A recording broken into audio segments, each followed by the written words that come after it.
ನಮಸ್ಕಾರ. ನಮ್ಮದು ಶ್ರೀ ಸಪ್ತಗಿರಿ ಮನೆಮದ್ದು ಚಾನಲ್ ಇದೆ.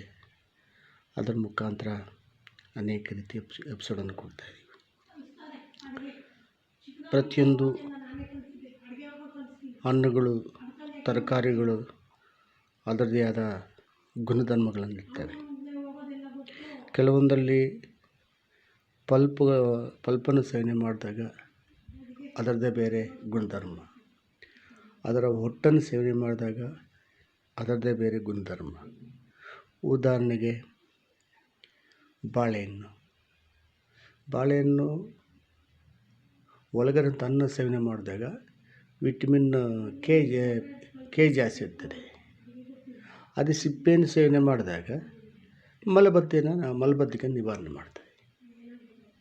ಅದೇ ಥರ ಈ ಕರ್ಬೂಜ ಹಣ್ಣನ್ನು ಸೇವನೆ ಮಾಡಿದಾಗ ಆ ಪಲ್ಪು ಈ ಬೇಸಿಗೆಯಲ್ಲಿ ತಂಪು ಮಾಡೋ ಶಕ್ತಿ ಅದಕ್ಕಿದೆ. ಆದರೆ ಈ ಹೊಟ್ಟಲ್ಲಿ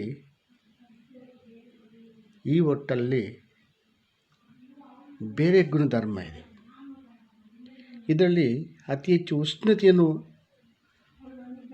ಕ್ರಿಯೇಟ್ ಮಾಡುವಂತಹ ಶಕ್ತಿ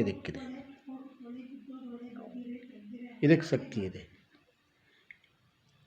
ಇದು ಯಾವ ಥರ ಸೇವನೆ ಮಾಡಬೇಕು? ಒಂದು 3-4 ಪೀಸ್ ಅಂದರೆ ಜಾಸ್ತಿ ಪೀಸ್ ಎತ್ಕೊಂಡು ಚೆನ್ನಾಗಿ ತೊಳೆದುಬಿಟ್ಟು ಸಣ್ಣ ಕಟ್ ಮಾಡಿ ಒಂದು ಪಾತ್ರೆಗೆ ಹಾಕಿ ಚೆನ್ನಾಗಿ ಕಾಯಿಸಿ, ಒಂದು 10-15 ನಿಮಿಷ ಕಾಯಿಸಿ ಅದನ್ನು ಶೋಧಿಸಿಕೊಂಡು ಸೇವನೆ ಮಾಡಿದಾಗ ಈ ಒಂದು ಕಷಾಯವನ್ನು ಸ್ವಲ್ಪ ಬೆಲ್ಲ ಹಾಕಿ ಕರಿಮೆಣಸು ಪೌಡರ್ ಹಾಕಿ ಸೇವನೆ ಮಾಡೋದ್ರಿಂದ ಈ ದೇಹ ಅತಿ ಉಷ್ಣತೆ ಇದ್ದರೂ ಅದನ್ನು ಶೀತ ಪ್ರವೃತ್ತಿಗೆ ತರುತ್ತೆ. ಅತಿ ಶೀತ ಇದ್ದರೂ ಅದು ಉಷ್ಣತೆ ಪ್ರವೃತ್ತಿಗೆ ತರುತ್ತೆ. ಇಂತಹ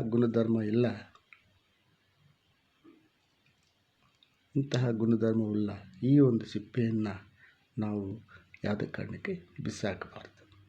ಇದನ್ನು ಒಣಗಿಸಿ ಪುಡಿ ಮಾಡಿಕೊಳ್ಳಿ, ಅಥವಾ ಹಸಿದನ್ನೇ ಈ ಥರ ಕಷಾಯ ಮಾಡಿಕೊಂಡು ಸೇವನೆ ಮಾಡೋದ್ರಿಂದ ನಮಗೆಷ್ಟು ಲಾಭಗಳಿದೆ. ಈ ಕರ್ಬೂಜ ಸಿಪ್ಪೆಯನ್ನು ಯಾವುದೇ ಕಾರಣಕ್ಕೆ ಬಿಸಾಕಬಾರ್ದು. ಅದನ್ನು ಪುನರ್ಬಳಕೆ ಮಾಡಿಕೊಂಡ್ರೆ ನಮಗೆಷ್ಟು ಒಳ್ಳೆಯದಾಗುತ್ತೆ. ಸ್ನೇಹಿತರೆ, ಎಲ್ಲ ಪ್ರಕೃತಿಯಲ್ಲಿದೆ. ಆ ಪ್ರಕೃತಿ ಇದು ಸೀಸನಲ್ ಫ್ರೂಟ್, ಈಗ ಎಷ್ಟು ಬೇಕೋ ಸೇವನೆ ಮಾಡ್ಬೋದು, ಮತ್ತು ಇದನ್ನು ಸೇವನೆ ಮಾಡೋಂಗಿಲ್ಲ. ನಮಸ್ಕಾರ. ಇದನ್ನು ನೋಡಿ ಲೈಕ್ ಮಾಡಿ, ಶೇರ್ ಮಾಡಿ, ಸಬ್ಸ್ಕ್ರೈಬ್ ಮಾಡಿ, ಎಲ್ಲರೂ ಮುಟ್ಲಿ ಪ್ರತಿಯೊಬ್ಬರು. ನಮಸ್ಕಾರ ಸ್ನೇಹಿತರೆ.